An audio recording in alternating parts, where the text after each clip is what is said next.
안녕하세요. 이번 수학 시간에는 그래프를 해석하는 것에 대해서 같이 살펴보겠습니다. 수학 교과서는 116쪽, 117쪽입니다. 이번 시간에는 그래프를 가지고 해석해서 어떤 정보를 우리가 얻을 수 있는지를 살펴볼 텐데요. 지금까지 배웠던 내용들을 바탕으로 해서 살펴볼 텐데 어렵지 않습니다. 주어진 자료를 그대로 읽기만 하면 됩니다.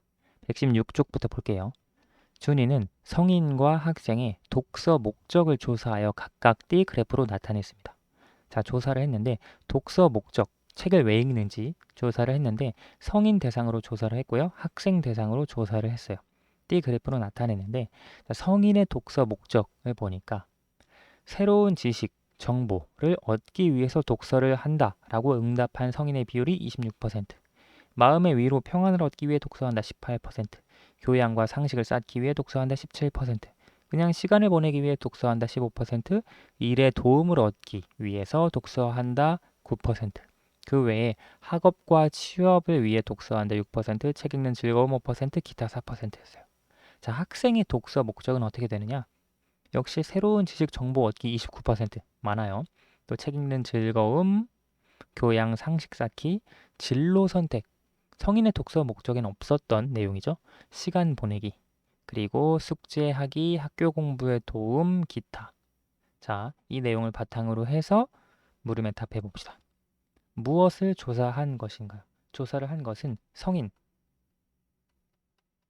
그리고 학생, 왜 책을 읽는지, 독서 목적에 대해서 조사를 했습니다.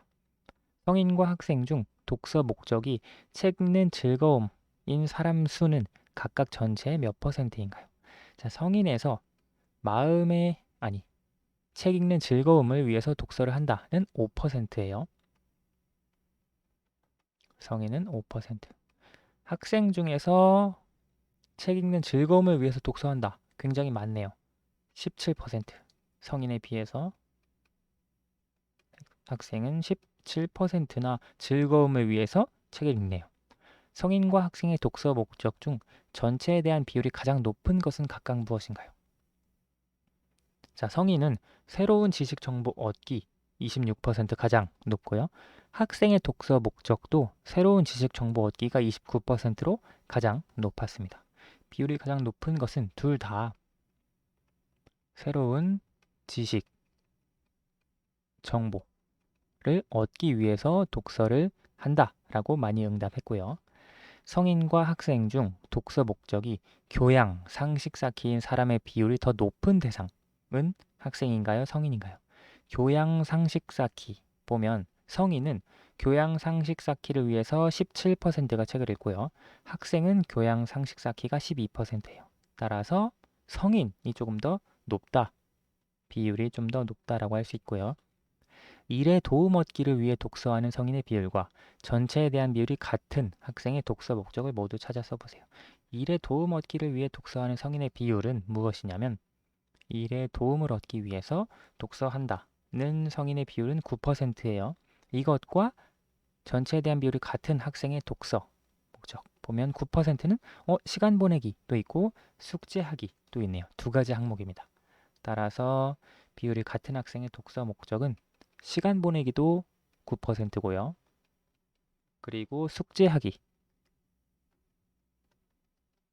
라는 목적으로 책을 읽는다라고 응답한 학생도 9%입니다. 이렇게 우리가 주어진 그래프를 바탕으로 해서 해석을 해줄 수 있어요. 다음 페이지로 넘어가 볼게요. 예나는 2020년에 청소년이 참여한 여가 활동을 조사하여 원그래프로 나타내었습니다. 그래프를 해석해 봅시다. 청소년이 참여한 여가 활동을 보니까 취미 오락 활동에 많은 50%의 청소년이 참여했어요.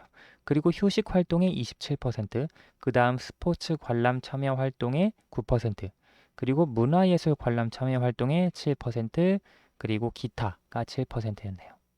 자, 이 원 그래프 자료를 바탕으로 해서 해석해 봅시다. 무엇을 조사한 것인가요? 자, 이것은 2020년에 청소년이 참여한 여가 활동, 이것을 조사한 것입니다. 2020년에 청소년이 참여한 여가 활동. 자, 이것을 조사를 했고요. 청소년이 참여한 여가 활동 중 전체에 대한 비율이 20% 이상인 활동을 모두 찾아 써보세요. 20% 이상이죠? 20% 이상입니다. 977은 아니고요. 자, 두 가지 휴식 활동과 취미 오락 활동이 전체에 대한 비율이 20% 이상이다 라고 할 수 있어요. 취미 오락 활동 20% 이상이고요. 그리고 휴식 활동 두 가지 항목이 20% 이상이었습니다. 취미 오락 활동 또는 휴식 활동에 참여한 청소년 수는 전체의 몇 %인가요? 취미 오락 활동 여기 있고요. 휴식 활동 여기 있어요. 50, 27 또는이니까 두 가지를 더해서 청소년 수는 전체의 77%다 라고 응답할 수 있고요. 휴식 활동에 참여한 청소년 수는 스포츠 관람 참여 활동에 참여한 청소년 수의 몇 배인가요? 휴식 활동이 27%죠. 스포츠 관람 참여 활동에 참여한 학생 수가 9%입니다. 즉 27, 9, 총 3배 차이가 나겠죠. 따라서 참여한 청소년 수의 3배이다 라고 응답할 수 있겠네요. 자, 마지막 3번. 활동 1과 활동 2의 그래프에서 알 수 있는 내용으로 질문을 만들고 친구들과 이야기해 봅시다. 여러 가지 질문을 만들 수 있어요. 자, 예를 들어 활동 1의 그래프에서 독서 목적이 책 읽는 즐거움 또는 시간 보내기인 학생 수는 전체의 몇 %일까? 책 읽는 즐거움 또는 시간 보내기인 학생이에요. 성인이 아니라 전체의 몇 %냐? 자, 물어봤는데 학생의 독서 목적 중 책 읽는 즐거움은 전체의 17%, 시간 보내기는 전체의 9%니까 여기 또는 이라고 이야기를 했기 때문에 17과 9를 더해서 전체의 26%다 라고 대답을 해줄 수 있습니다. 자, 선생님이 한번 물음을 만들어 볼게요. 자, 말로 문제를 내겠습니다.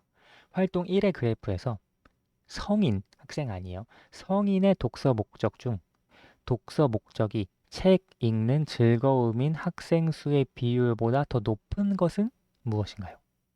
자, 다시 성인의 독서 목적 중에서 독서 목적이 책 읽는 즐거움인 학생 수의 비율보다 더 높은 것.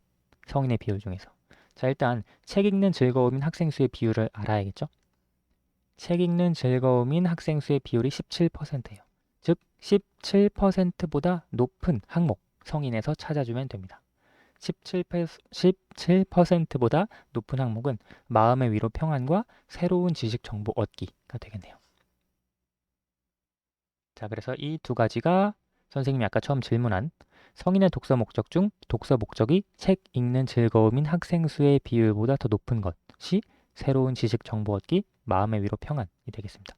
좀 길어서 여기 설명을 해볼게요.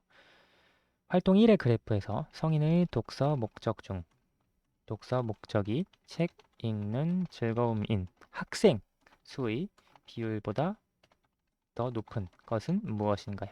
이 질문에 대해서 응답을 해보면 새로운 지식, 정보 얻기, 그리고 마음의 위로 평안 두 가지가 학생 수의 비율인 책 읽는 즐거움인 학생 수의 비율 17%보다 더 높다라고 할 수 있겠네요. 자, 오늘 수학은 여기까지 하도록 하겠습니다. 감사합니다.